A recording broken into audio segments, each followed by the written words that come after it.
Hit it, Phil. Can it be the breeze that fills the trees with rare and magic perfume? Oh, no, it isn't the breeze. It's Jackson time. La, da, da, da.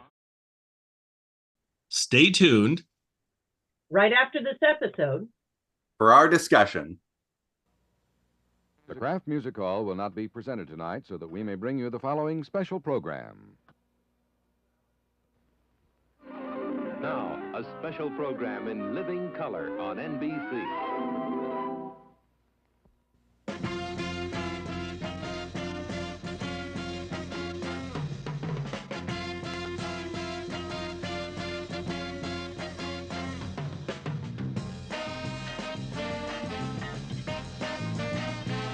Jack Benny's New Look. Jack Benny's New Look. Starring Jack Benny. With guest stars George Burns,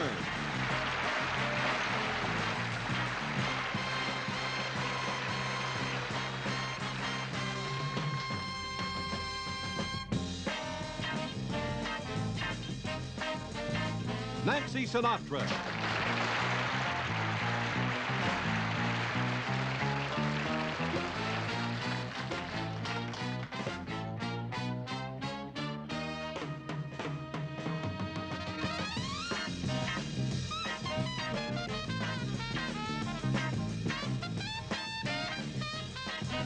Gary Puckett, and the Union Gap.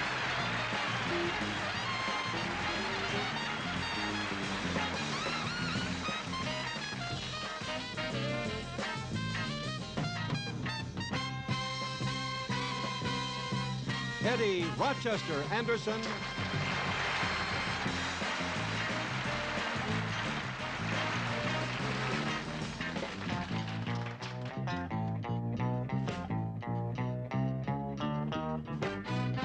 and special guest star Gregory Peck.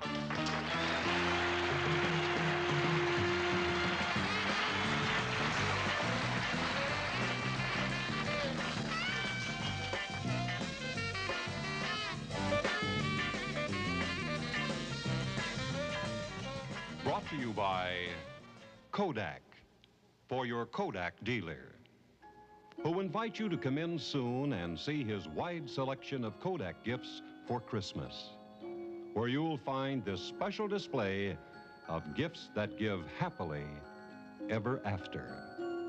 Kodak.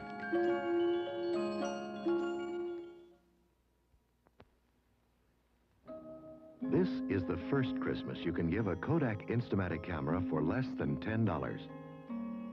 A Kodak Instamatic 44 camera that loads in seconds, uses flash cubes indoors, and takes pictures in black and white or color, even color slides.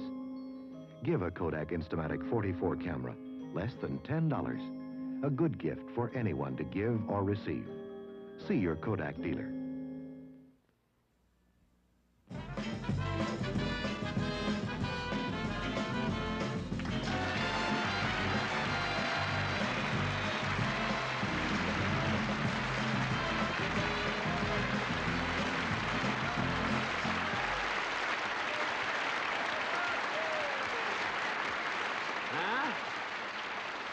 Something?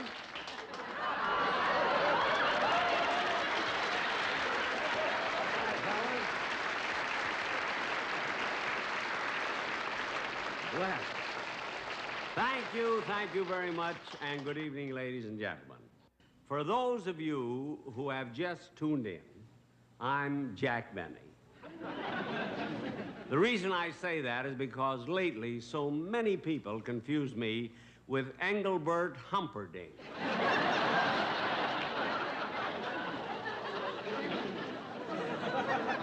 Now, I do hope you enjoyed our very groovy opening that we had in the show, where I was, you know, like the hippie and everything. And that's called being with it, you see. I mean, if you want to bring home some heavy bread, you just gotta let it all hang out.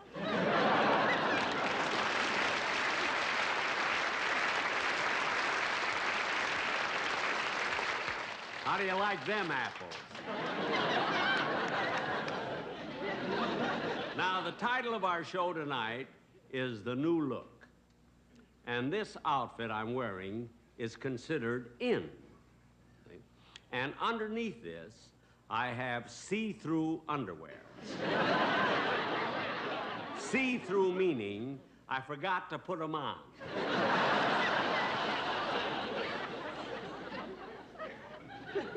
All I can tell you, ladies and gentlemen, is that I'm tickled to death that when I was a young man, I didn't throw these clothes away.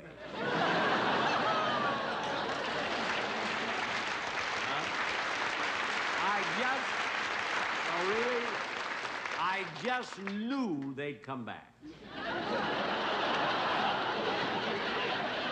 Another thing, everyone said, Jack, with the modern look, why don't you let your hair grow? Well, I wish it would. I even put bandini on it. Now I can't get rid of the crabgrass.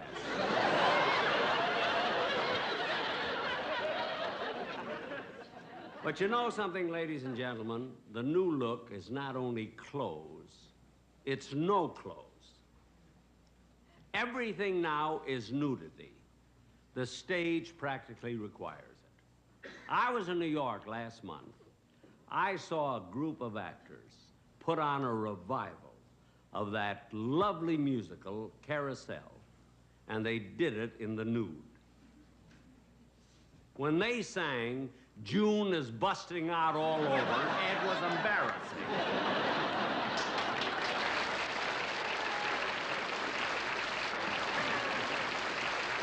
I'll tell you something else. I went to a movie in a drive-in theater. In a drive-in theater, talk about nudity. I don't know how they let those cars in. If the people only stayed in the cars. But running out for those pizzas, I caught such a cold. And another thing, while I was in New York, I saw a new show called, you've probably heard of this, Oh, Calcutta. You've heard of Oh, Calcutta, for which I had to pay $50 a ticket. And I want to tell you something, the nudity I saw on that show, well, I couldn't believe my eyes. So I went back again the next night. Paid another $50 and still couldn't believe my eyes. I'm going to see it until I either believe my eyes or go broke. Now, getting back to the new look, I would like to explain the kind of a show that we're going to do. Pardon me? Because I think that George Burns.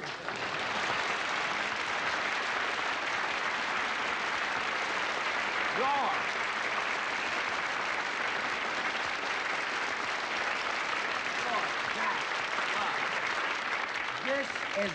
This is the first time I ever got applause just making my way to a seat. Thank you very much.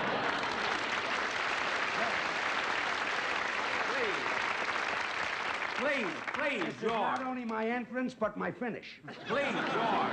Please, now will you listen? Look, Jack, I've been talking to you for 48 years. I'd like to talk to somebody else for a change. How But are what? you? Are you? Is the show good? We're on television. That's Jack Benny. Would you like to wave to him? Wave to him. Jack, wave to him. George, what are you doing out in the audience? Well, I don't want to go home. Too early to go home. I want to see the show.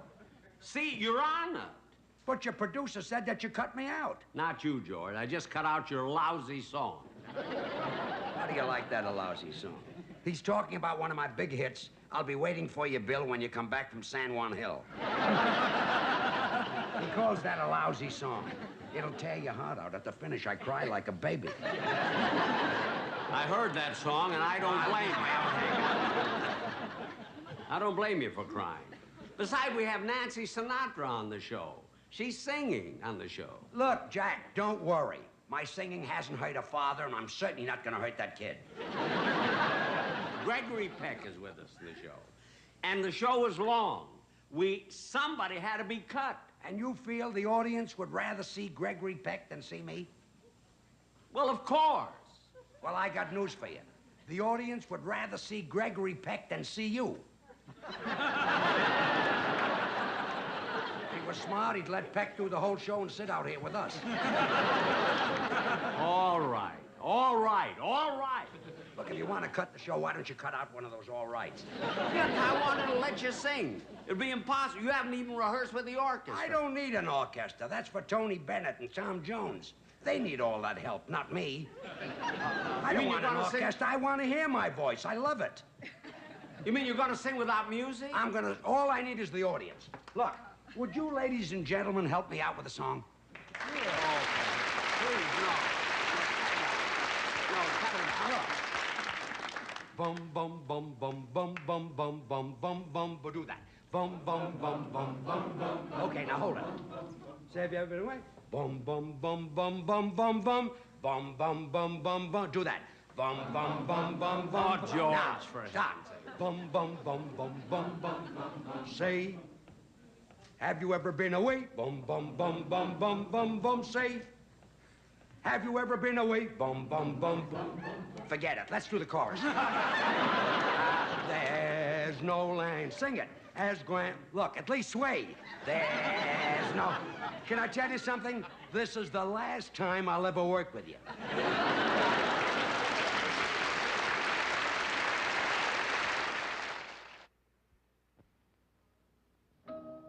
She's our little girl, and each and every moment with her happens only once.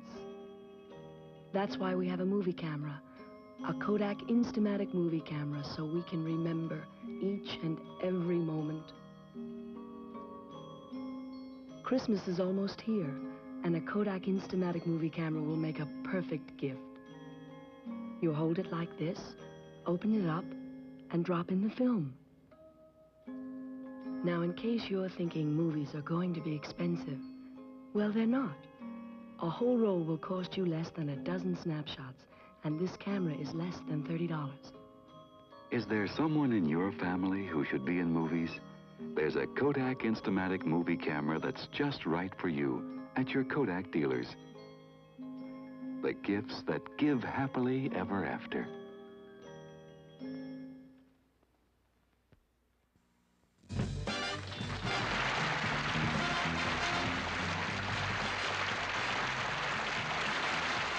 And now, ladies and gentlemen, I'd like to introduce my next guest. A young lady I've known ever since she was a little baby. Now, when she first started to talk, she called me Uncle Jack. And she still calls me that today. And you want to know something? Every time she says Uncle Jack, a tear comes to my eyes. Of course, when I found out what I had to pay her for this show, the tears increased and a snarl appeared on my lips. But this is the first time we have actually worked together, and I'm very happy to present Miss Nancy Sinatra.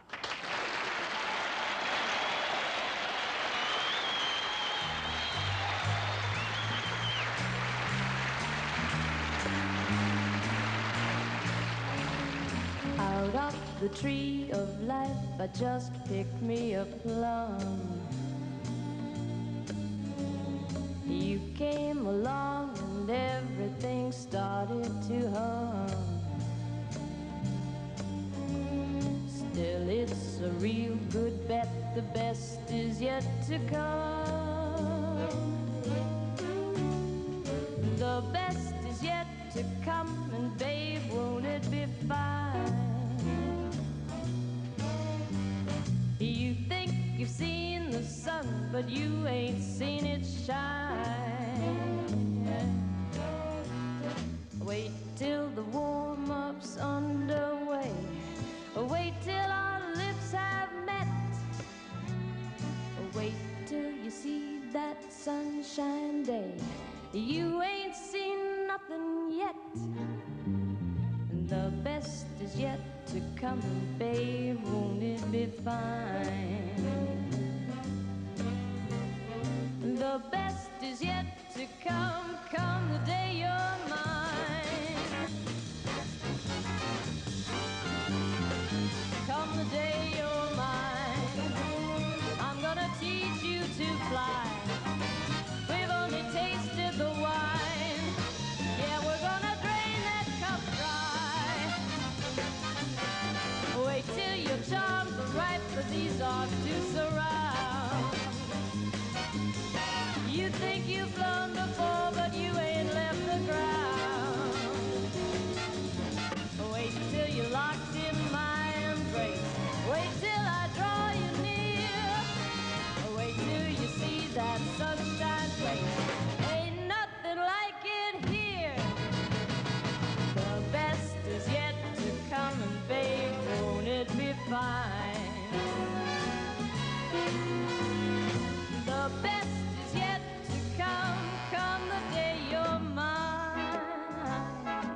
Nancy, before you do your encore, I must tell you that song was lovely. Oh, thanks, Uncle Jack. You see? You see, I told him. You always call me Uncle Jack. Oh, I couldn't call you anything else. No. You know, before I came on, I was sitting backstage watching the show. You were? Exciting, isn't it? Oh, wow. Gregory Peck walked right by me 3 times. No. Gee, he only passed me twice. But you know, Nancy, it seems like yesterday that I used to come to your house and see you and your brother Frankie and your sister Tina, and you were such cute little kids. I used to be at your house about once a week. Remember those days? I sure do. Tell me, do you still take those babysitting jobs? Well, only by referral. I don't advertise anymore. But I used to get such a kick out of you kids. Do you remember every Sunday when you came to the house, you used to put a dime in my piggy bank? That's right. And do you remember the time you put a quarter in and you got your finger stuck when you were trying to make the change? Oh, yes, yes. It was so embarrassing when the fire department came. But tell me something, Nancy. You know, so many of the young singers today, they come and they go. But your dad, Frank Sinatra, he's been right there at the top of the heap for 30 years. How do you account for that? Clean living.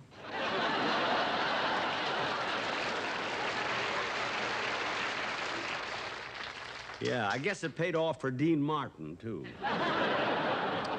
Uncle Jack, may I ask you a question now? What? When do I get to meet Gregory Peck? When I do.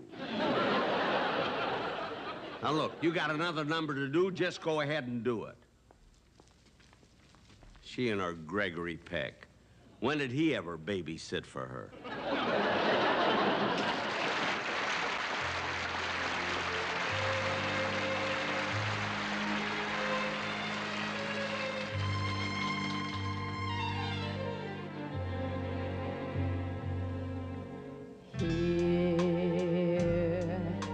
Making each day of the year, changing my life with a wave of his hand.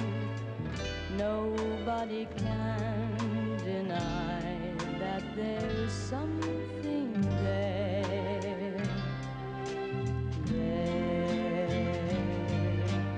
Running my hands through his hair, both of us thinking how good it can be. Someone is speaking, but he doesn't know she's there. I want him everywhere, and if he's beside me, I know I need never care. For to love him is to meet him everywhere, knowing that love is to share, each one believing that love never dies, watching his eyes and hoping I'm always there. I want him everywhere, and if he's beside me, I know I need never care. For to love him is to meet him everywhere, knowing that love is to share, each one believing that love never dies, watching his eyes and hoping I'm always there, to be here, to be there, to be everywhere, here, there, and everywhere.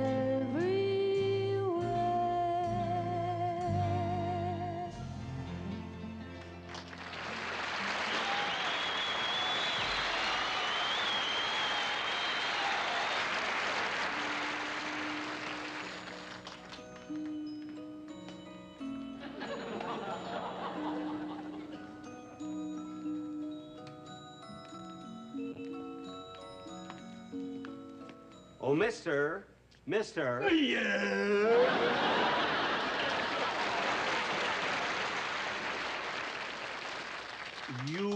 You're selling cameras here? No, I'm Santa Claus. Would you like to sit on my lap? Look, I'm interested in a nice Christmas gift. Well, don't look at me. I'm not buying you anything. Look, just tell me about that camera over there. Oh, this makes a wonderful gift. It's the Kodak Instamatic camera. Takes great black and white or color pictures, even color slides. And when you're indoors, you just pop on this little flash cube. But the best part is the drop-in loading. You just drop in the cartridge, and you're ready to shoot. Well, I meant that next one over there, that other one. I don't want this one. It's the other one. Yeah, I know. But I was so convincing, I'm going to buy it myself. Look, just tell me about that other camera, will you, right there? Well, before I go through it all, are you sure you're interested? Well, of course. Oh, I hope so. I can't afford to buy another one. Another one? Yesterday, I bought 12. All right. And I wasn't even pushing. Okay. I'll take it. Oh, not until I tell you about it. Oh, now this is the Kodak Instamatic movie camera. It's so compact with this handy fold-out pistol grip. And it, too, has the drop-in loading. You just drop in the cartridge, and you're ready to shoot. And it actually costs less than $30. Gee, that seems like a perfect gift. I'll take it. While I'm rolling, you'll just love this versatile 7-speed movie projector by Kodak. You can show your movies in fast, normal, or slow motion, in forward or reverse. And, of course, it threads automatically. Your grubby hands can't mess up the film. All right, I'll take that, too. Good! Now for the building. 18 floors, underground.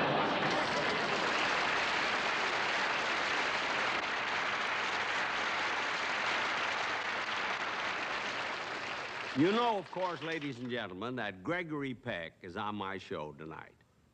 Imagine his first appearance on TV and on my show, and I'm thrilled about it.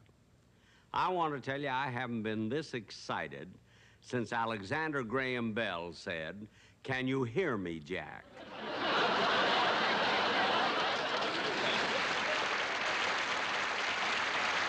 Now, I must admit, I was almost afraid to ask Mr. Peck to be with us because, in the first place, Gregory Peck never goes on TV. He makes movies. He's chairman of the Motion Picture and Television Relief Fund. He's president of the Academy of Motion Picture Arts and Sciences. And in the second place, I was afraid the money he would ask would be out of the question. No, I think that would be in the first place. Anyway, even though I didn't think I had a chance, I went over to his house to ask him to be on my show.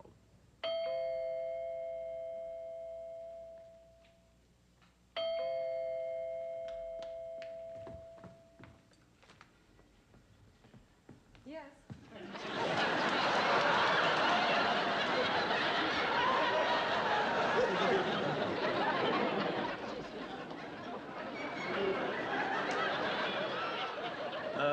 I'm Jack Benny. Mr. Peck is expecting me. Oh, yes, Mr. Benny. Won't you come in? Thank you. I'm Mr. Peck's secretary. I'll tell him you're here. Thank you very much. Who's this fella here? Oh, he's Williams, the butler. Oh. Excuse me, please. Oh, I see. You? Can I get you anything, sir?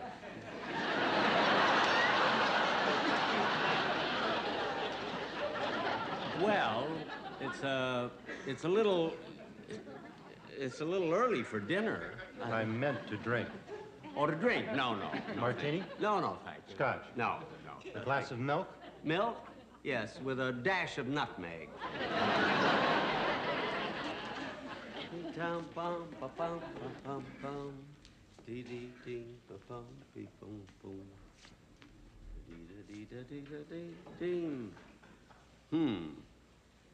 Gregory Peck, Best Actor, To Kill a Mockingbird. Geez, I don't remember that one. I gotta watch more television.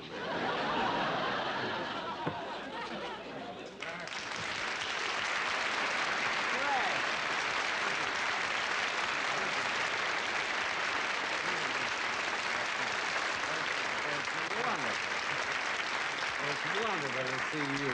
I was just looking at this, Greg. This is pretty nice. I didn't know you had one of these, too. Oh, well, do you have one, Jack? No, but I was at Rod Steiger's house, and he has one. Well, Jack, come over here and sit down. I'm sorry I kept you waiting. That It's all right. phone just won't stop ringing. Pretty busy, huh? Oh, there just aren't enough hours. You know, meetings, picture deals, and the new campaign for the Motion Picture and Television Relief Fund. And scripts to read. Would you believe it, Jack, if I told you that I was happier when I was an usher at the Radio City Music Hall? No, I wouldn't believe it. Well, neither would I. Well, Jack, what's on your mind? Well, Greg, now look at you and I. We've been friends for years. We have? Yes, and I was wondering if you would like to make... Oh, there goes the phone, Jack. Excuse me. Hello.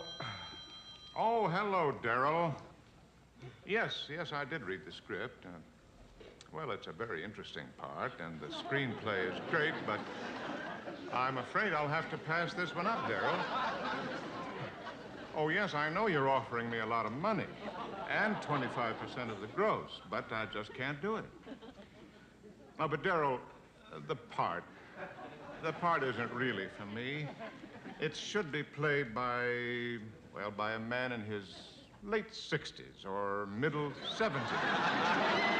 Yes, and also, Darryl, in order to make the part believable, he should have a background of experience in the theater and in humor.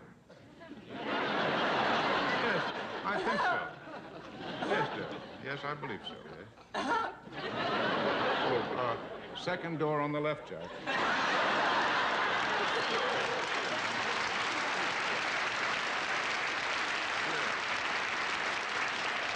No, Darryl, really, it's really not the money. I just feel, well, the part isn't me, and besides, I'm so busy right now, I just won't have the time. But, Darryl, listen, I'll return the script, and thank you very much. Right, bye. Well, Jack, I'm sorry about that. Now, what were you saying? Well, this is such a busy day for you. Maybe I ought to come back another time. No, Jack, you're not here that often. Now, what is it, Jack? Tell me. Well, you see, Greg, in a few weeks, I'm going to do a television. Oh, Jack, there it goes again. Excuse me. Now, don't go away. No. Don't go. Hello. Oh, yes. Hello, George. Aha. Yes, I received the rendering and the plans for the new wing for the Motion Picture Country House, and it's just perfect. Perfect. But I think that the cost is a little bit out of line. But, George, with financing the way it is today, it'll cost us a fortune. We have to figure it'll cost at least, $20 a square foot, and that'll amount to a lot of money. Now, what I suggest is that we shop around and get another estimate. Okay, George. Yes, I think that's a very good idea. When you get the information, I suggest we have another meeting of the board, and I'll be available anytime you want. Right. Thanks, George. And my best to Ruth. Bye. Oh, sorry, Jack. Greg, who did that painting there? Oh, that one's by Van Gogh. Oh, Van Gogh? Yeah. Did Van do this one, too? No, Jack, that one's by Mike Angelo. Oh, Michelangelo. Yeah. I thought he only did ceilings. Pardon me, Mr. Peck, Yes. but Williams would like to talk to you. Oh, all right, yeah. Sir, I can't seem to find the car keys for Andrew. Oh, you want the car keys? Well, let's see.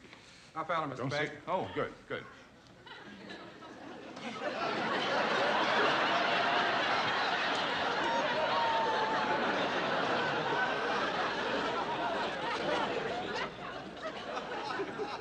I feel like I'm in the Valley of the Giants. Now I know how the world looks to Mickey Rooney. Drive carefully now.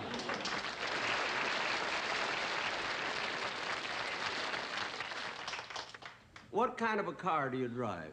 A Volkswagen. Now, Jack. Volkswagen. Where were we, Jack? Sit down. Well, Greg, as I was saying, I'm doing a television show, you see, and I... Oh, Jack, you don't mind? Why should I mind? Hello? Oh. Well, no, it's all right if you have all the facts. Go right ahead. Uh-huh. I see. Yes, that's with Faraday in the deal. Yes, and without him,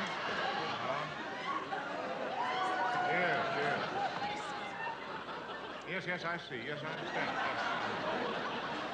Yes. And what about the foreign distribution? Yes, of course.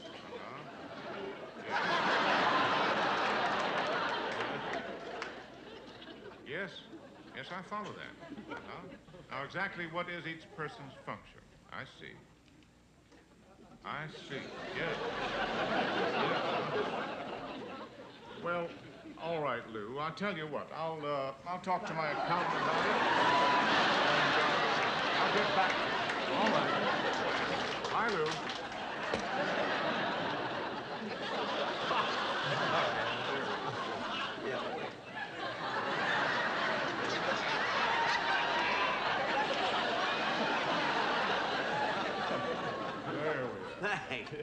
Thanks. Well, Thanks. terribly sorry. Oh, Hilda, would you hold all the phone calls until I notify you, please? Yes, Hilda, hold the phone. Now, look, Greg, there's no sense of our beating around the bush. You see, the reason I'm here is because, gee, I don't even know how to start this. Really, I want to ask you if you would appear as a guest on my television show. Oh, well, Jack, I'd be delighted to be on your show. Well, why not? Give me one good reason. Jack. The rehearsal is a sin. Jack. It's better than pictures. Jack. And it's easier work. I said I would do it. I said I'd be delighted to be on your show, Jack. Gee.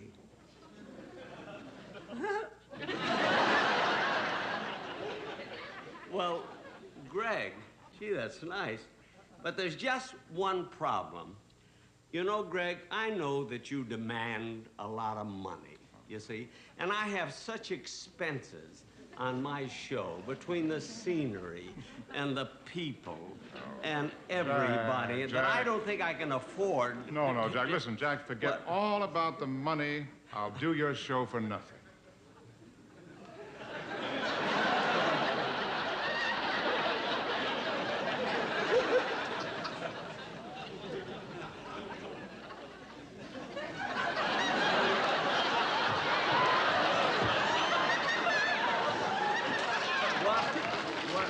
Jack, What did you say? I said I'll do your show for nothing. Williams, will you get Mr. Benny a drink? No, thanks. No. It's just that I haven't had dinner yet. In fact, I didn't even get my milk yet.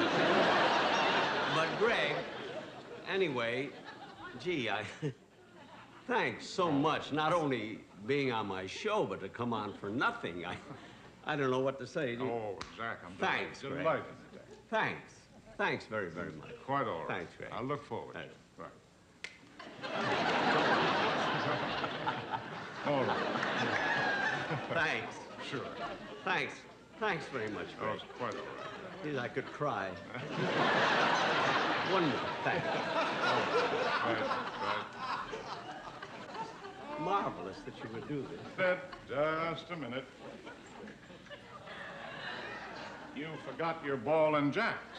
Look, Greg, you're coming on my show for nothing. Keep them. They're yours.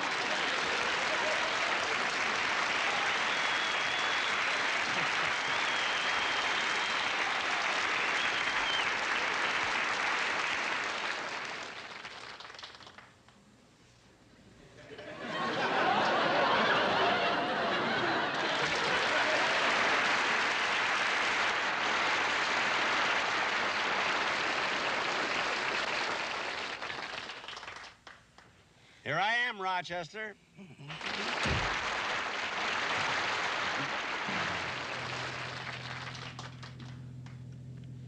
Well, Rochester, congratulate me.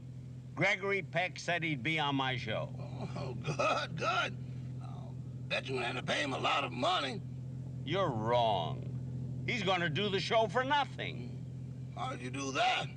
Because I'm a very good salesman. I didn't come right out and ask him. I was very subtle. What did you do? Did you cut your wrist?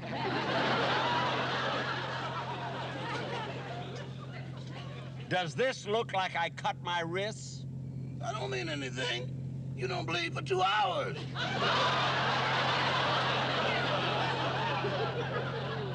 Oh, stop it.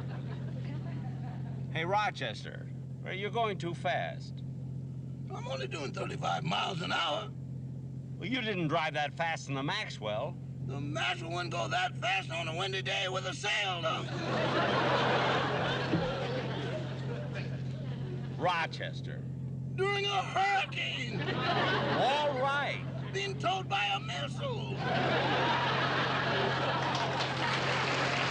Rochester, that's enough. Hey, we're almost home. And thanks for driving me over to Mr. Peck's house. Oh, that's all right. Yeah. Yes, sir. By the way, Rochester, I must say you have a beautiful car.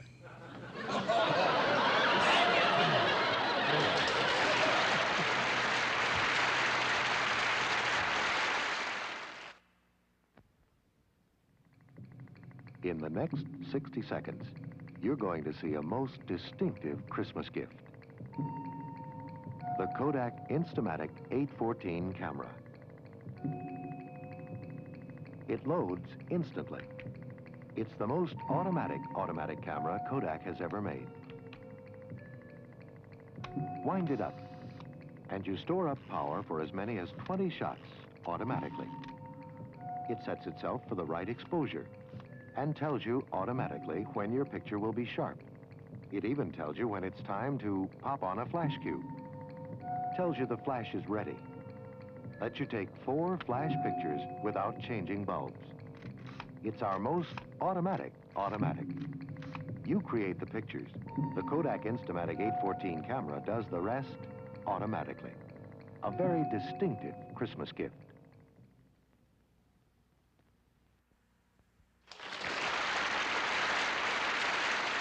Ladies and gentlemen, since we are emphasizing the new look tonight, we have one of the most exciting musical groups in our business today. I told you 10 times I'm sending you the check next week. Now get out. Go. I'll send you the check.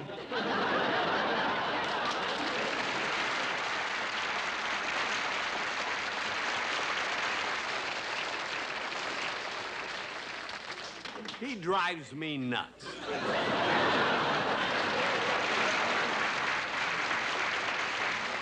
You know, on my last television show, I had a group of penguins, and this one is their agent. Now, as I was saying, ladies and gentlemen, our next guest is a group of boys who are really with it today. If you don't believe it, just ask your kids. Here they are, Gary Puckett and the Union Gap.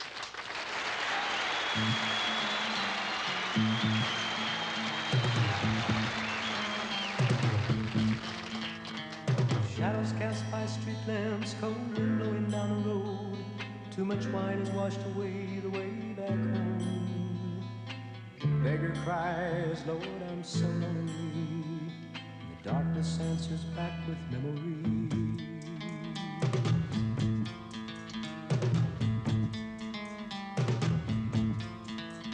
When the beggar sees the sunshine, has his woman by his side, lovely cottage by the river flowing past. The young man sings, my lady, I love you. Flowers sweet with fragrance fill the air. Time passes and her beauty even greater. Now with child her eyes reflect the joys of life.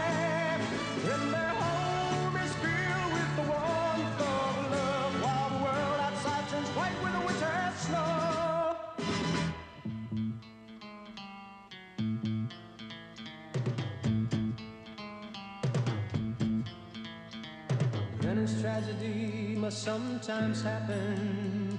His wife and child were summoned from his side.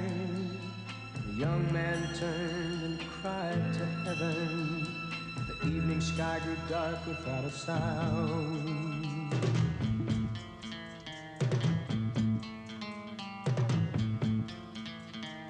Then the young man dies within the bather, as the pain of now cuts through his world of dreams. And the beggar cries, Lord, I'm lonely, and the cold wind blows his dreams into the night. The cold wind blows his dreams into the night. And the cold wind blows his dreams into the night.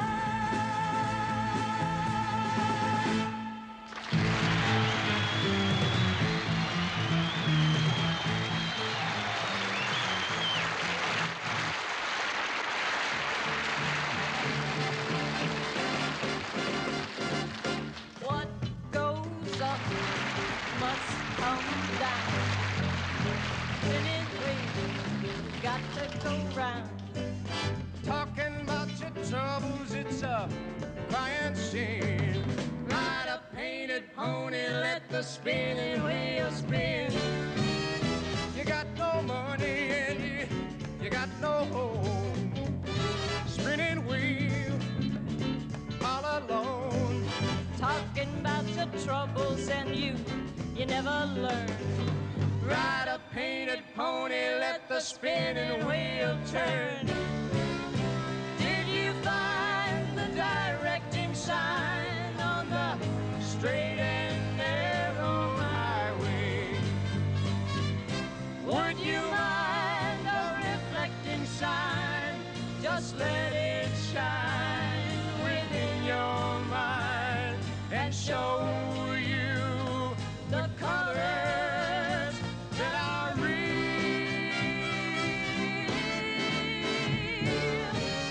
Someone's waiting just for you. spinning wheel? It's spinning true. Drop all your troubles on the riverside. Hitch a painted pony on the spinning wheel ride.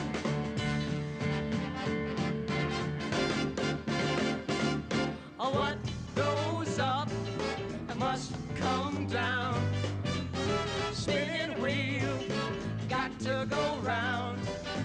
Talking about your troubles, it's a crying sin.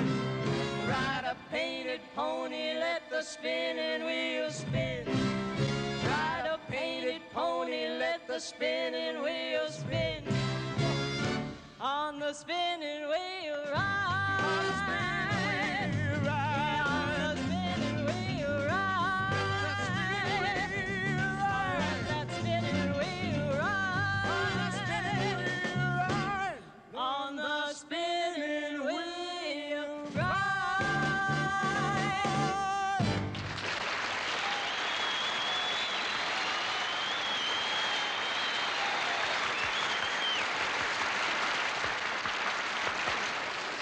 Ladies and gentlemen, we've been given the privilege and pleasure of introducing the feature spot of the Jack Benny Show.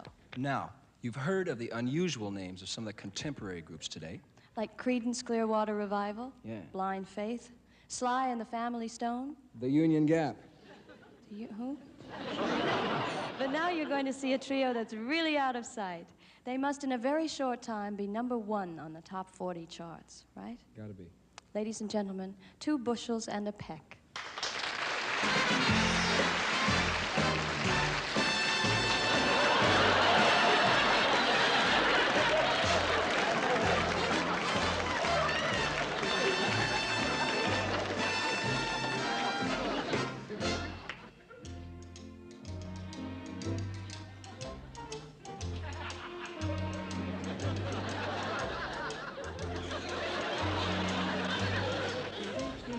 Honey, my heart will pine for you when the toilet day is through. Every little star blinking from afar will be shining just for you, my little honey. Each breeze will sigh for you. Birds be singing for you, too. I'll hum an old tune every morning, night and noon. Oh, honey, I will long for you.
Shadow of your smile when you are gone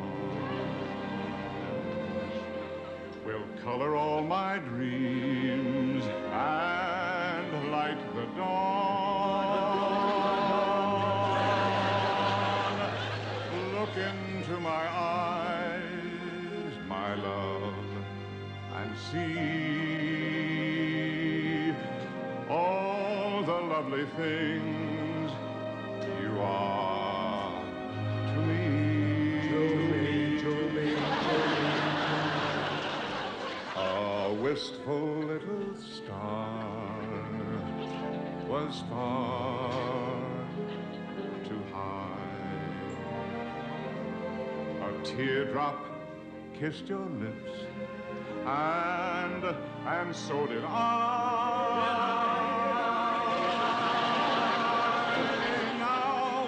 Remember spring, all the joy that love can bring. I will be remembering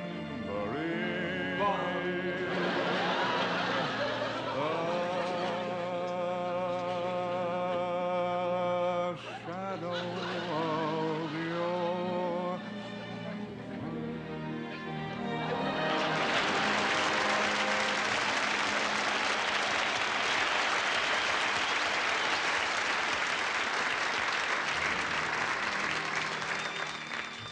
Just what is wrong with the girl of today is a problem this world has to face.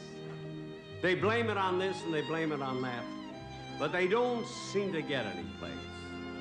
It isn't the lipstick, the cocktails, the jazz that causes the girlie to fall. It's the mother who says if you're not home at 10, then you don't have to come home at all. There's many a girl at Whiskey A Go-Go tonight who would have and could have been good. And each one of them is a living mistake of a parent who misunderstood. So make a pal of your daughter. Make a pal of your daughter. Tell her what's what. And don't hide that book on the shelf. For it's the girls who are wise to the ways of the world who make it tough on guys like myself.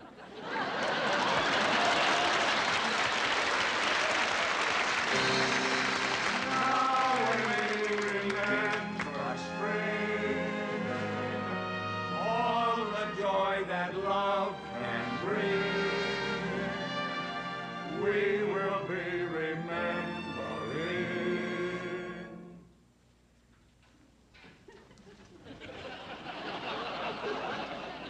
the shadow of your smile.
kids say the darndest things, but they've got the right idea.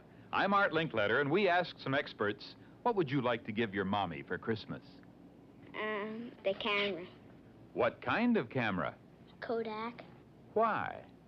Because it's Kodak and it's a good camera. Now, who would you take pictures of? A girl in a bikini. Why do people take pictures? You take a picture of somebody when they're a little kid, right? And then when they grow up, you look at yourself and you know what you look like when you're a big kid. Kodak Instamatic cameras are priced from less than $10, and they're a great gift.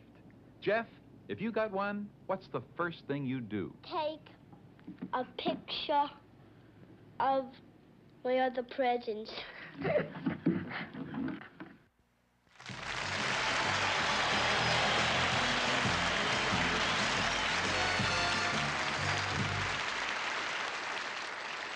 Ladies and gentlemen, you know that dance that we just did with Gregory Peck? Well, that was a short step for him, but a giant leap for me. Well, this is almost the end of our show.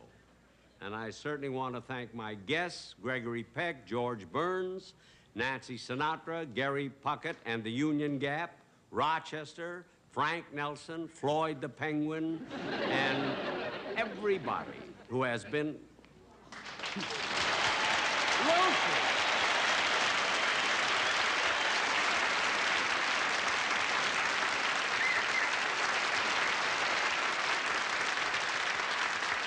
Lucy, what are you doing here? How dare you do a special without me?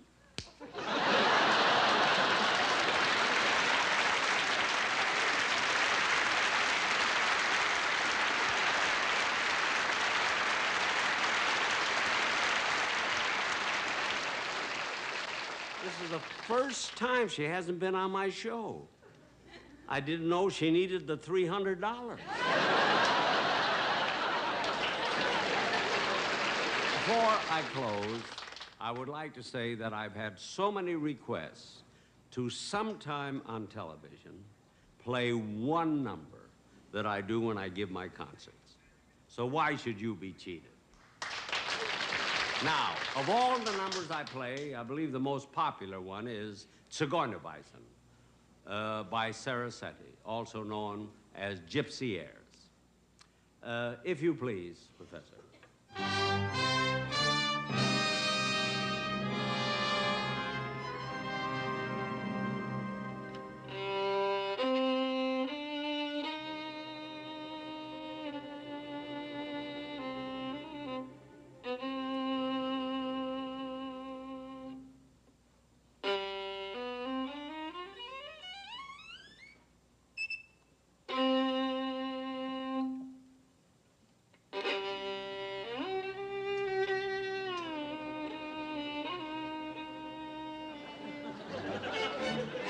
Wait a minute, hold the credits. Wait, I'm not through yet. Hold the credits. Wait a minute. Wait a minute. Wait a minute. Oh, you're beautiful when you're mad.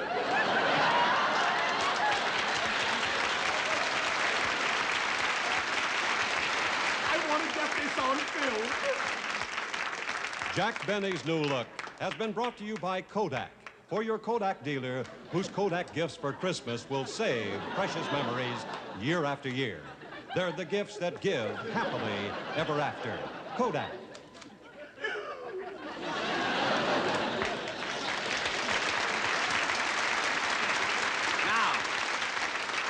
Now, please, hold those credits till I'm finished. Let's take it again.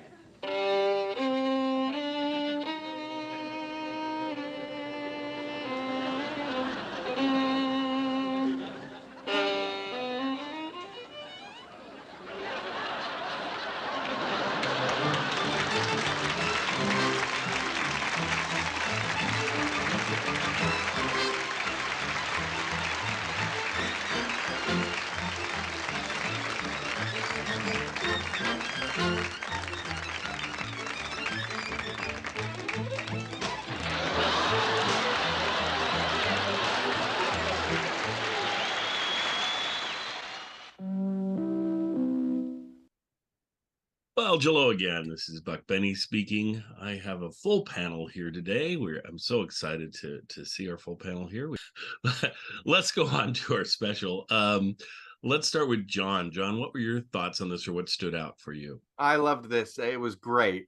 I had never seen it before. I've got the set with all the specials, and I watched some from the beginning, and then I think I watched some ones that looked interesting. I may have originally fallen asleep, started it at midnight and gotten not very far, but I thought it was great. I loved the concept. It's so funny to see Jack Benny and his struggling with relevance in the late 60s, and I think he pulls it off really well to still maintain the things that were funny about him and his skills, but then also, tap into this sort of novelty of the time. The opening film segment in particular with the wig, I thought was hilarious. I loved that. That was my favorite part. But I liked the whole thing. I liked the band, the Union Gap, Nancy Sinatra. I'm not a big, there's some people who are better classic film fans, historians than me. So I don't know Gregory Peck that well. But I thought that, his celebrity is, and his presence is something that I knew about, and you can definitely see come through in it. So I thought it was his height too. They seem to make a lot out of his height. This. Yeah. Oh yes. The people that work because for he him. doesn't have much of a personality. He's kind of wooden, but he's tall. He's tall. That's right. Yeah. But I mean, in the whole thing with Gregory Peck and the telephone, I thought Jack Benny was very entertaining. Yeah, I thought it was fun. We could get into more of the details, but we'll let everybody else say that. Yeah. The one thing you were mentioning the music, I think to me, this is like the most musical episode that I think I've seen of the specials. I think each act had like 2 songs each, I think, and so it seemed like a lot. Anyway, let's go over, since Terry's here, let's get Terry's thoughts on this. Well, unlike some of our younger participants, I was actually of age in 1969 to remember not this episode, because I don't remember seeing it before, but other programs that did this kind of thing.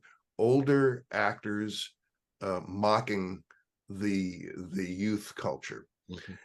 And at the time, like a lot of people my age, I thought, what are these old people talking about? They're making fun of our hair, of our clothes, our music, nudity in theater and so forth. But here I am now, older than Jack Benny was by a little bit when he was doing this. And of course it's funny. And more than funny, I thought it was, particularly for Gregory Peck, I thought it was courageous to listen to Gregory Peck and watch him doing a song and dance.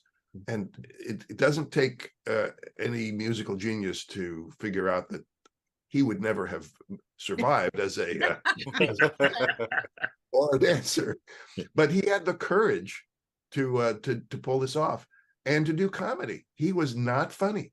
He had no timing at all. But he was a great actor, and so he played someone who was funny. He played someone who was a song and dance man. He wasn't any of those things, but I thought it was very brave of him to do it, and it was very funny. And that's a unique way to put it. I like that that he acted. He played as that character of a funny person and a dancing person. Yeah, that's pretty accurate. So, Hope, what are your thoughts on this one? I just really love this one. I really like the opening sequence, like John said. But I don't feel like it was necessarily making fun of youth culture as much as it was like with Jack trying to keep up with youth culture. Especially with the hair, it's like him trying to just seem young and with it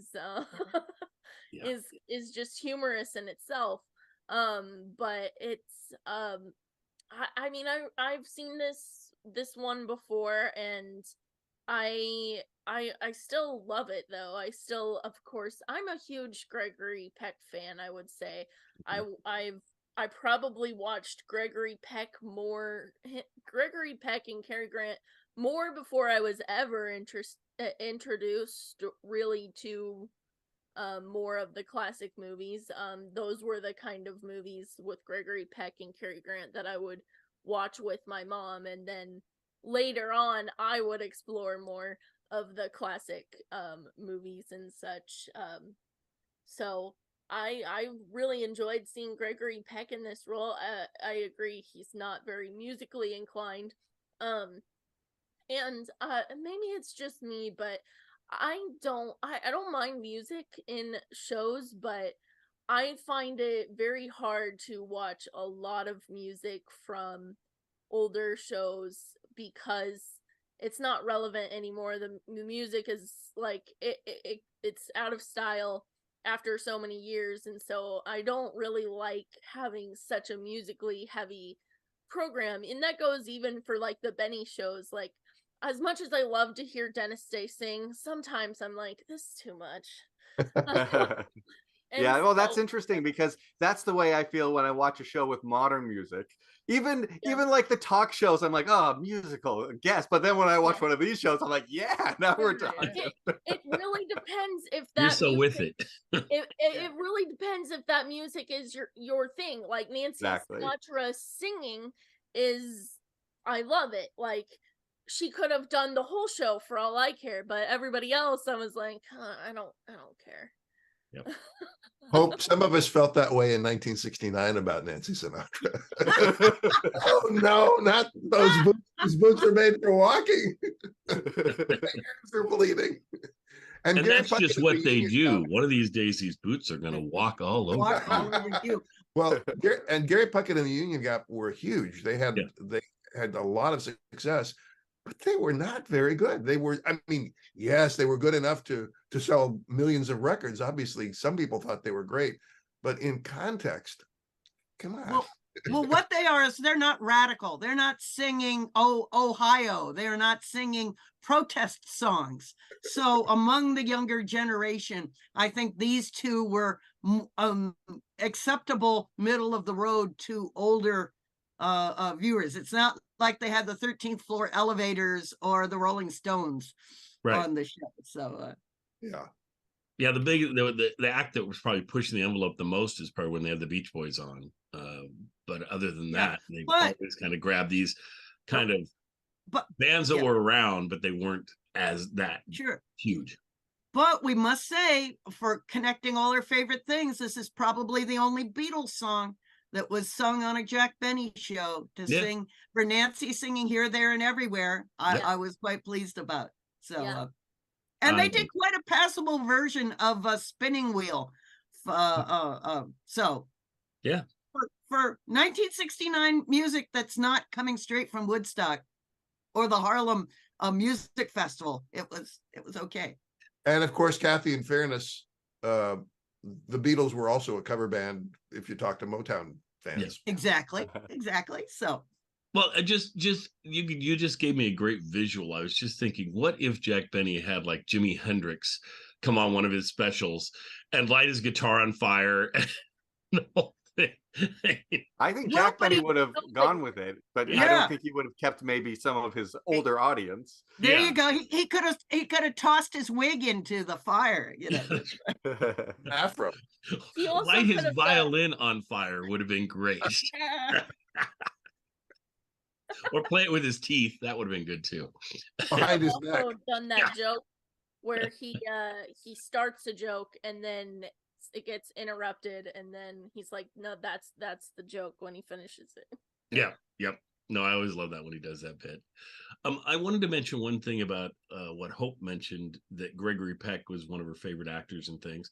I mean, Gregory Peck is probably most known. I mean, he's one of these guys you can't really say what he's most known for. One of his big things is, of course, To Kill a Mockingbird. And he did such a brilliant job in that movie. I love that movie.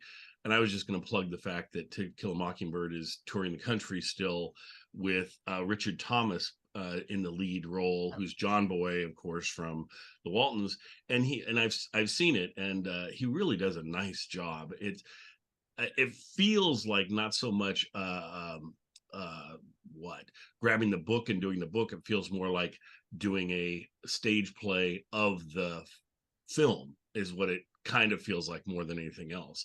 And like he's sort of channeling a little bit of Gregory Peck, but he's sort of mixing Gregory Peck with John Boy together, and it makes for a really fun, interesting thing.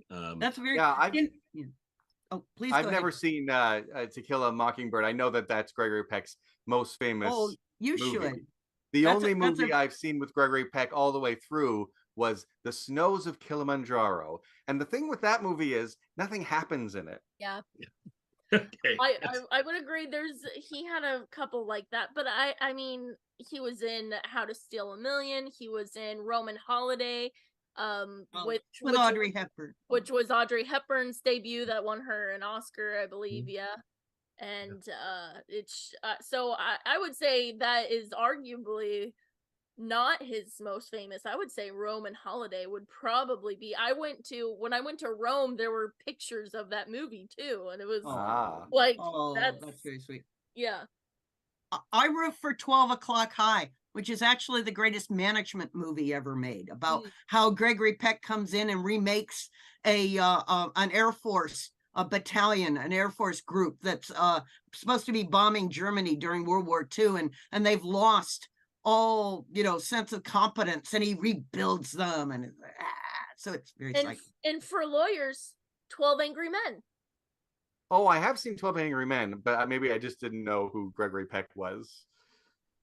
So. Oh, and I just want to tell everybody, I hope we're enjoying our last week with Hope Sears. It just happens to coincide with her disagreeing with me for the first time. I don't know what's going on there. Anyway. Wait, what? Nothing. Wait, where did I disagree with you? Well, you said that it wasn't his top film. Wasn't this film? You said it was Roman Holiday. So I mean, it's one of his top films. one of his many top films. Well, I can say that this article that we can post a link to, or post a copy of it from the whole page in the weekend Fort Lauderdale, Florida newspaper about the special and about Jack Benny, and it claims that what you should know Gregory Peck for is To Kill a Mockingbird, and the fact that he was then currently the president of the Academy, so hence the gravitas. Yeah. Well, and it probably says To Kill a Mockingbird, because To Kill a Mockingbird is 62, I think, is when it came out. So. But this is 69, so 7 years later. Right. It's still... No votes for Moby Dick? No, I would agree with Moby Dick's a very good choice. The one that I remember most for, because it was in like my formative years or whatever, was Boys from Brazil. He was in that, and that was a terrifying that they cloned Hitler a bunch of times and things, and he was trying to solve the mystery of that and so forth. But I'd have to say, in hindsight, it wasn't a great film, but as a kid, I was totally enraptured by it when we saw it. I'm like, oh my gosh, this is great. But wait, I have to correct myself. He was not in How to Steal a Million. That was Peter O'Toole. Oh, they're so similar. People get them mixed up all the time. So, Hope, did I mishear you? Did you say he was in 12 Angry Men? I thought Henry Fonda. No. Henry Fonda. That's right. No wonder I didn't recognize him. But he had the gravitas. That's all. He was great in The Searchers. I really enjoyed him in that. He was fantastic. One of the great westerns of all time. And there's that. Yeah. I thought it was interesting. He was very strange. Horn Blows at Midnight was not his greatest film, but I just think he's in everything. That's all. Well, he was in an episode of Barney Miller, but it was just his voice. And it was actually Stephen Landesberg doing Gregory Peck. Well, and early on, like I remember watching a Burns and Allen episode where they're watching Gregory Peck, and the women are so in love with Gregory Peck. They're like, oh, well, let's have him over to the house. And I thought it was so funny watching George Burns in this episode, the way that he's sort of like interacting with the crowd, and to see, I loved watching all the different members of the crowd's faces. Like some people were just like confused, but one guy, the guy right behind him, is just having the time of his life. I just loved it. It was so fun. I And love it's that been too, and I interesting. love seeing you normally in these specials never get to see the crowd, so it was kind of cool Yeah. to see Yeah, the, that the was. crowd there. It made me wonder if Barbara Thinnell was actually out there, since she managed to get tickets to all Jack's specials. So His crowd work, like trying to get them to sing the song. It's hard to know whether he expected it to go well or if he just like abandoned Yeah. ship. But Yeah, it I was didn't, like, didn't quite take I off. don't know whether you're expecting this to go well or like. Well, it seems usually like- these things are planned out so well that I would assume that Yeah. was planned out to go that way. But if it was planned to go that way, he did a great job to make it seem like it was just out of his Yeah. control and Yeah. it wasn't going the way he wanted to or whatever. But I want to go over to Terry because Terry's my specialist on this sort of thing. Do you think this was an actual crowd, or do you think it was a bunch of extras that they I had think there? it was an actual crowd, and the clue for me was the woman, as you look at the screen to the left of George Burns, because at one point he says something about crying, and she reaches into her purse to get a tissue or a handkerchief. Right, yeah. And they didn't show her doing it, but she was going to do it, and she actually might have done it. Maybe they edited it out. I don't know, but I don't think that this was a setup. I think this was. I mean, look, George Burns had been doing this forever. He actually did this same bit on one of his record albums, so he knew what he was doing. Wow. Yeah, and it worked. That's great. So I think it was the real thing. Okay, cool. That's Did great. the song work on his record with like getting the audience to sing that part? Yeah. Yeah. Yeah. Except that in that record, it was not the audience; it was a group of singers. Okay. But still, I mean, that he got them to. He did a long string of songs based on that combination of notes, and it was really funny and very clever. But I bet it took more time for him to get it going, right? Probably on the record. So there he's trying to do it fast, and the Right. problem is it probably is not going to work if you do it fast because the audience can't follow along with what you're doing. Right. Yeah. Right. Yeah. They didn't seem actually that musically inclined, which is kind of hilarious for a crowd that is watching a very musically heavy relatives of Gregory Peck, perhaps. yeah, exactly. They're all there for Gregory Peck, which was probably not too far from the truth. Well, I'd like to mention that every one of Jack's specials usually has some connection to the past, as in one of his longtime cast members. Right. And while this didn't have a large speaking role, it had a delightful cameo by Eddie Anderson, driving this beautiful, the front of a Rolls Royce. It was beautifully done. And I would have liked to remember that because it makes a great bookend with the other special when he comes out and they talk about the differences between the show long ago and, no, I'm not going to be your butler now. Yeah. Now we're We going to don't be do that friends and go anymore, out for a hamburger. So it was a lovely little thing of pointing out that this was Rochester's car and he's just giving Jack a ride. So Well, and I had forgotten how many specials that Eddie was in because I think he's been in now 3 of them we've shown, and heavily featured in one that we had. So, and then like the cameo in this, it was, I was charmed with it. That was great. It's also interesting that he's credited as Eddie Rochester Anderson, where at times he was only credited as Rochester. Right. Right. No, 100%. There was one other cameo, of course, one of the commercials. Right. Yes. Yes. Oh, of course. Yeah. We've got a twofer between this special and the other thing we'll be talking about. Oh yeah, Frank Nelson. Frank Nelson. It was big Frank Nelson day for us. So yeah, I love seeing Frank Nelson. I truly do. He's always funny, always on with what he's doing. It's great. So sort of overall, I think that Jack really has a kindly, sort of somewhat sympathetic attitude toward the younger generation. Here, if I was imagining Bob Hope in the same thing, it would be, those awful kids. It is December 1969, as so if one wanted their older audience to be disdainful of the younger generation, that'd have been easy enough to do. So I like the fact that he's showing that things are very different today, but it's not condemnation such as bemused attitude. Well, I think it's so interesting hearing that, your take, because I agree with it, and Hope's take, and then hearing Terry's take, who was in the youth generation at the time, I can totally see how Jack, what I'll give Jack credit for is he makes more fun of himself trying to fit in than he does of the youth generation. Certainly when I see reruns of Johnny Carson's Tonight Show, and he's talking about the youth generation or the music of the time, he's very just derogatory of it and dismissive of it and things. I see as if I was 18, 17, 16 at the time, right? I could see how it would all kind of blend together, and I'd be like, oh, here's another person making fun of our generation who just doesn't get it, right? So I could see how a person wouldn't see the nuance of this, of that age group. But I do think there's some nuance, and I do think that Jack presents it that way. Because I really think the kids at the time were totally like, I'm just trying to be me. I'm just trying to express where I'm at, what I'm thinking.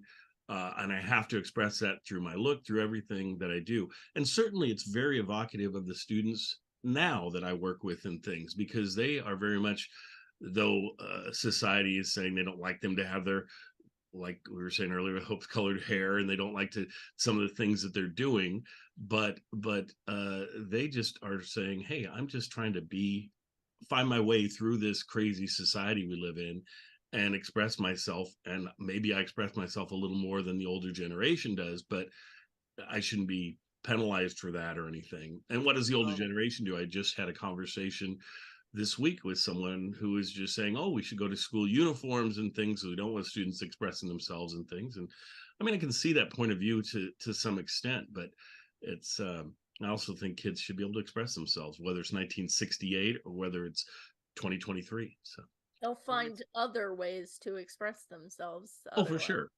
Yeah. Yeah. I would like to mention that one group that disagreed was the grumpy old reviewer at Variety, who wrote about this show that the first 40 minutes were a waste of time. The only thing this reviewer liked was the Goldie Fields and Glide, or that's so he just fell all over himself by how wonderful that, and he was angry that it wasn't built up to more, that it, and so the reviewer was very weary of the whole first 40 minutes of the film and just wanted to see the vaudeville routine. So right.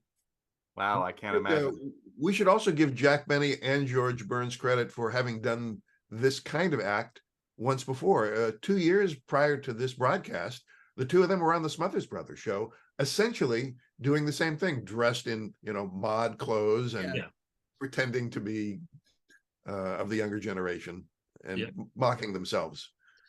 And I wish we had that Smothers Brothers show, but I can't seem to find it. So, yeah, I've got it on DVD. I'll lend you my copy, I guess. Okay. It's been great to on this channel watch them in order, because there's things that you wouldn't get otherwise. Like the last special had Lucille Ball and, most importantly, the Penguins. Yes. And in this episode, you've got this penguin bit, which it seems really strange out of context. If you haven't seen the last special, then it makes no sense at all. I mean, the one in the last special doesn't make that much sense, but this one makes no sense at all if you haven't seen that one. True enough. I do like show them in order. And then the other thing I love is that we're putting in guest appearances and things that happened at the time between the specials, like in the case of us playing the pilot for Love American Style and having Eddie Rochester Anderson on that. What I think is interesting is it shows that people are interested in that, because that particular episode, when we dropped it, it was like one of the most popular ones we've done. I mean, it's gotten all kinds of views very quickly.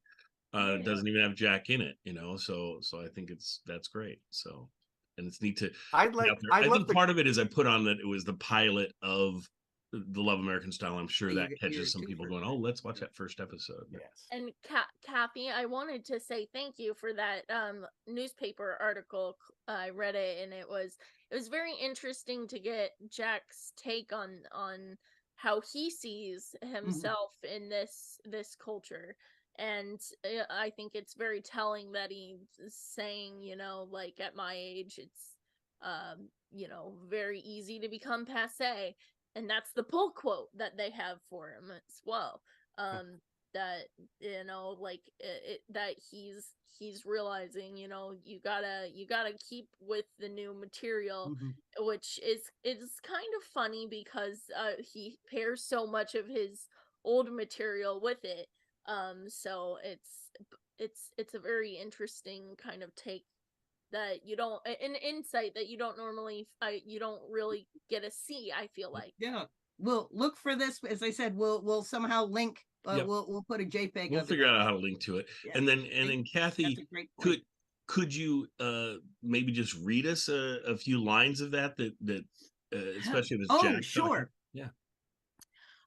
He says this is a lovely article called "Hello Folks, This is Jack Benny," and it was originally written by a woman named Norma Lee Browning for the Chicago Tribune. So he's very much talking to a Chicago writer about his past, but he says, as we get older in show business, we have to work harder to sustain interest, to keep the people coming back to see us. We have to compete with these young people who are real hot, like Tom Jones. I've been in this business long enough to know that some people get so accustomed to you, they think if they see us, all right, but if not, they'll see us next time around.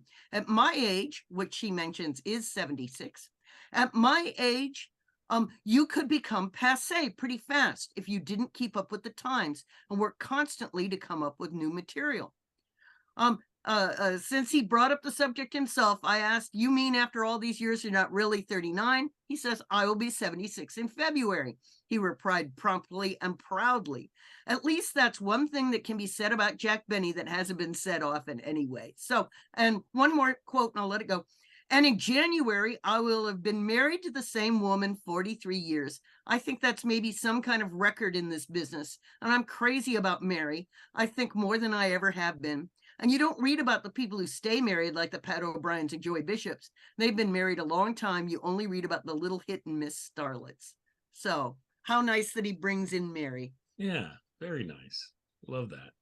Well, with that, anything else we want to cover with this? Anything else that anyone wants to mention? I want to make one historical note, but John, you go first. Well, I was, and this may be the same. I was just going to mention some of the references that people might not get today. Tom Jones, that you mentioned in the article, of course, was like a singer, Tom Jones. And then there's also Humperdinck.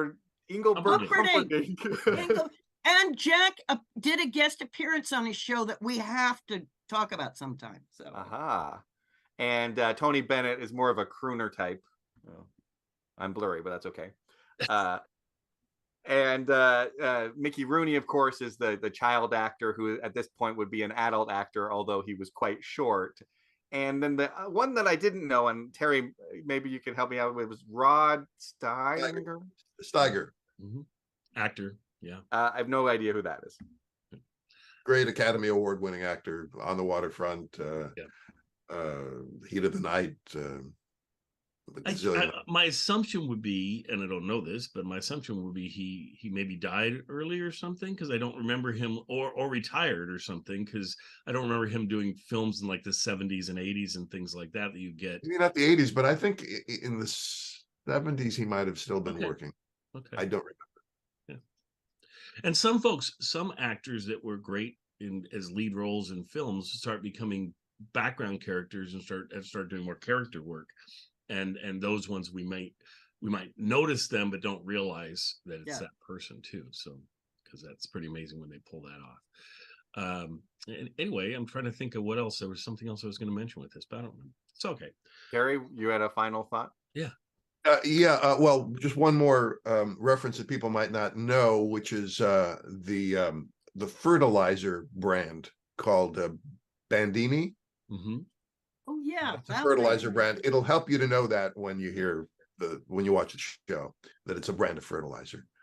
And then at the very end, Jack has a line which was particularly relevant when the show was broadcast, because this was December of 1969. It was, I don't know when it was recorded. It was at least in November, because that's when that article that Kathy was reading from was published. but probably not much before that. But anyway, it had to be after July, because in July of 1969, there was an important global event, man landing on the moon, for those who believe that kind of thing. And at the very end, Jack has a line that refers back to a statement that Neil Armstrong makes when he lands on the moon, which was, that's one small step for a man, although it sounded like one small step for man, one giant leap for mankind. And so if you didn't know that, you won't get the reference at the very end of the show that Jack makes. Very good. That's all. And I will step on John and Terry's territory and just throw in a reference that's in here too. It shows Kodak cameras and things, which is good. They had something called film that you would put into the camera. Yes. And and they were known for, the film used to be that you would have to like stretch it out and put it on the little spindle, and it was, a pain loading. Great to the have those cameras. little cartridges. Yeah, and then they just had it where you drop this cartridge of film in that was already on the two spindles, and you would just drop it in and it would do it for you. And that didn't surprise me. The one thing that did surprise me in this episode was the video camera, or whatever you want to call it, like a Super 8 film camera. Film camera, where you drop the film in the same way that I'd never seen before. I didn't I had one of those. realize you could. So you would drop this film in, like in this little plastic container. You drop it in and close it, and film your movie, right?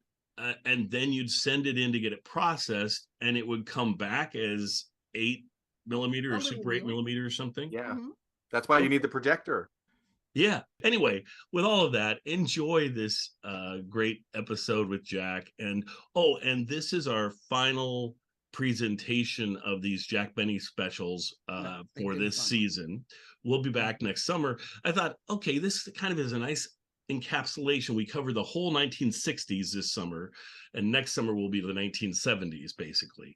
So I think that'll be nice. And we're going to start doing next week, we'll start having the 5th season of the Jack Benny Show, which is where we left off last spring. And so that'll be fun.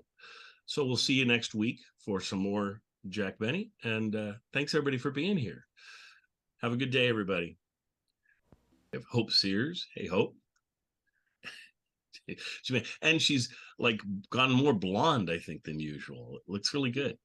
It's a new look. Yeah. Yeah. Well, I dyed my hair pink, so the pink quickly came out, and I'm left with the white. I feel like I look like Andy Warhol. Oh no, that's I was going to say Marilyn Monroe, but there you go. There you go. I was going to go for Jean Harlow for you, or maybe Doris Day. It's a beautiful color. I'll go for Doris Day. I used to look like with the pink hair, like Shirley MacLaine in that movie where she's married to a bunch of people. The movie where she has pink hair. Yeah, yes, I remember that. And then we have John, who refuses to dye his beard or anything and never changes color. I would like to see you with a blonde beard or something. Oh, yeah. So, John, anything special going on your podcast lately with the whole beginning of the year starting out and everything? Well, beginning of our fall season, I guess I would say. Well, I love October time because you get back into the regular episodes and you're like, oh yeah, the Jack Benny Show. These are great. Yeah. So I've just been enjoying, playing the old episode. I've been playing some really old ones with Kenny Baker, and those are always fun. So yeah. Of course, those are great. And let's go over to Terry. Terry, what's happening in your neck of the woods now? Well, this is my new look from 1969. I good look. Went through my closet and I found this, and I was shocked that it still fit. And here I am in the city of love during the summer of love, or one of the summers. And Kathy, go ahead. I was just going to say we're taking a deep breather after the premiere month-long run of the Reagan play. Yep. But we'll be back with more.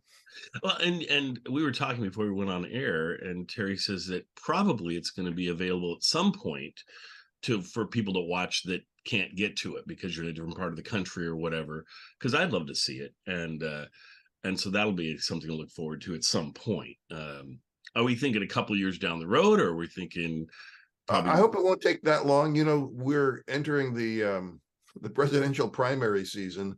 So one of the things we're thinking about doing is following the various primary election states and picking one or two cities in every one of those states. The problem we're going to run into is in the early part of March with Super Tuesday, and I don't think we can do that many in one day. But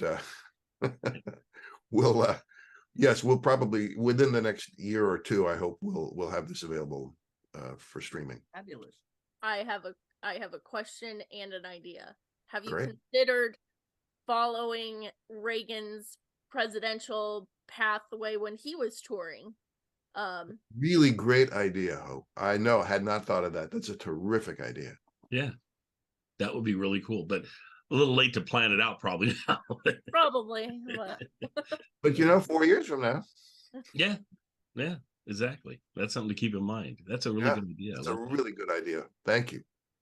Worth sharing. See, it was worth Terry coming just for that. Yeah. That's great. The other thing, Terry, is now who's the actor that plays Reagan? His name is Paul Messenger. He's both the actor and the director. He was originally just going to direct, but he, as he likes to say, he became, when we were looking for a new actor, and he was helping us find the new actor, he became the Dick Cheney of casting. He found the perfect actor, and it was him. and Paul Messenger is really fantastic as Reagan. Oh yeah, the clip I saw, he seemed great. I'm thinking, why don't you just have him run for office and have him run as president and run as Reagan? Everybody says we need Reagan again, and there we have him. So there you go. I will send him a note today. Please do. Kathy, and Kathy, are you almost ready to release the volume 3 or close to it? Well, yes, the semester has gotten in the way. I'm on a bazillion committees, and so but we're getting past the work. I was gonna just comment on Terry's lovely background that in my 60s class, we'll be talking this next week about the Summer of Love, summer of 1967. And for all readers out there, there's a fabulous documentary made in 67 on YouTube called Revolution. And it features the Ace of Cups, the only all-female rock band that played in the park there during the Summer of Love. And it follows a young girl who named Louise, who took the hippie name Today. Wow. And so when I teach about the film, I say my hippie name is Yesterday. Because I'm a historian, and then Paul McCartney will long for me. That's great. All right, well, folks, we are here to talk about, as Terry kind of hinted at, Jack Benny's new look, which is a 1969 special that he had, and one that we'd forgotten to present at the time. It's coming out, like we're recording it, and I'm going to put it out tomorrow. So I have my Seahawk shirt on somewhere. So go Seahawks. And they're 3-1, so I'm happy with where they're doing right now.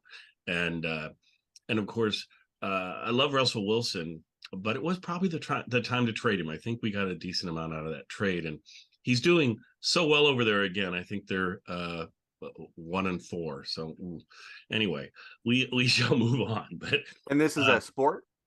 Yes, that's a sport. That would be football. Yeah. So,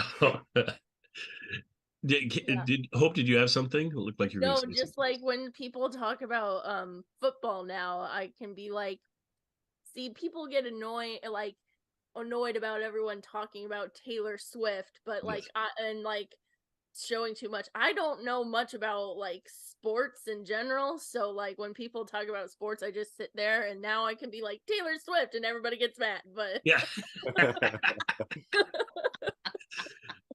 Well, exactly. I'm not a huge Swiftie, but I happened to catch her in like 3 or 4 games this year, so I'm like, okay, I've seen a lot of Taylor Swift myself. Well, no, I had see, I'm a little off as usual. My parents in 1950 something got a camera that a a film movie camera. movie camera. There, thank you. And it did 8mm film. And so we have films back in the 50s, like before I was born. They got this camera and they used it like a ridiculous amount for a while. And then and like we have one whole reel of like the newest little baby that was like, I don't know, whatever, 4 months old, 3 months old, rolling around on a blanket for like the whole film. I mean, like 15 minutes, whatever the thing is long. You know, they just ran it and just said, I'm filming my child. So that was great. Then they get kind of where, you know, after you get new technology and after a while you go, we don't want to get that out and it's a hassle. And it was one of those where if you're going to film indoors, they had this bar with these huge lights on it that were just incredible. And they still had the bar when I was like playing with it. And you go, this is nuts. You would think somebody would have tried this out because the 4 lights, you would just get like the film would be like white. You would get nothing. It was too much. So you always had to take out 2 of the bulbs and just work with 2 of them. And then it'd be created enough light that it would be okay and it would look pretty good. Anyway, so I'm sure all that hassle became too much for them. And so then I'm born. And when I'm born, there's like nothing. Like no film whatsoever. No They baby don't running touch later. they don't touch the film camera for like a decade or something, and then they like find it. Well, not a decade. I guess I was like 8 when I saw it all of a sudden show up. There's Daryl running around playing in the snow or whatever with his sisters, but you get this whole nice piece of all 4 of my siblings because they were older than me by about I was 4 years younger than the youngest one, and then 10 years younger than the oldest one. And so you get them progressively being shown and filmed and everything, and then all of a sudden everything just stops. I'm like, was I adopted or something? I don't know. This is very strange. Yeah. But well, anyway, I inherited a Super 8 camera from my grandfather, and I thought I'd love to shoot a short film on this. It takes AA batteries, got those, Yep. right? Wow, you know, on eBay you can pay the money and get them to ship you some film. And so I looked into all that. The problem is there's no place that will develop the film. Yeah. You know, I'd have to like send it to LA and they send it back. And after all that, you know, hundreds of dollars of expense, you never know whether the film even turned out with exposure or anything like that. So, but I was so disappointed. I couldn't quite pull it off. Well, luckily when I was doing it, this is 78, probably 77, 78, somewhere in there. When I discovered the thing, and we were supposed to, at that point, videotape something to present as a project at school. Well, I dug this thing up and used it. And then I was thinking, I was like, what are we going to do? And I said, we'll do, because $6 Million Man had gone off the air, I think, at this point. So we'll do an episode of $6 Million Man, and we'll do this thing and have my friend, we got to jacked up the car and had it, use stop motion to show him lifting up the car and things. And then I had this brilliant idea. I take my best friend and I go, if you jump backwards off our roof and land, and if I film it upside down with the camera, and then I clip the film and flip the film, you'll look like you're running forward and jumping up on the roof. And he's like, well, 1, this is insane. 2, you're going to break my leg. But he did it. And so we found, and then I filmed it, and I'm like, oh crap, I didn't have the camera turned upside down. We have to film it again. so then he does it again, and it worked. It was perfect. I mean, he runs up there, he bends down, and he goes and he jumps, and all of a sudden he's on the roof. And so we like won, they had awards that they give out. And so we won like every award, best actor, best film, best director, the whole thing. And I felt really bad for everybody because they had like 5 awards for all, you know, and there was probably 40 different films that were sort of entered in this contest / assignment. And we took every one. And I was just like, oh my gosh. But we were the only one that made any sense. Other people were sort of like filming themselves in a parking lot. I remember somebody had it where they had used like stop motion and would make themselves appear in one spot and another spot and another spot. But there was no story. It was just sort of playing with the cameras. And ours actually flowed and had a story to it. So I think that's why we You won. just didn't get it, man. It was artistic. It was. Well, and I wish I would have pursued that. I could have been the next Steven Spielberg, but no. Here I am doing podcasts with you wonderful folks, and I do love this. So, and this is going to be great because it means the stop button is also somewhere completely different. There it is.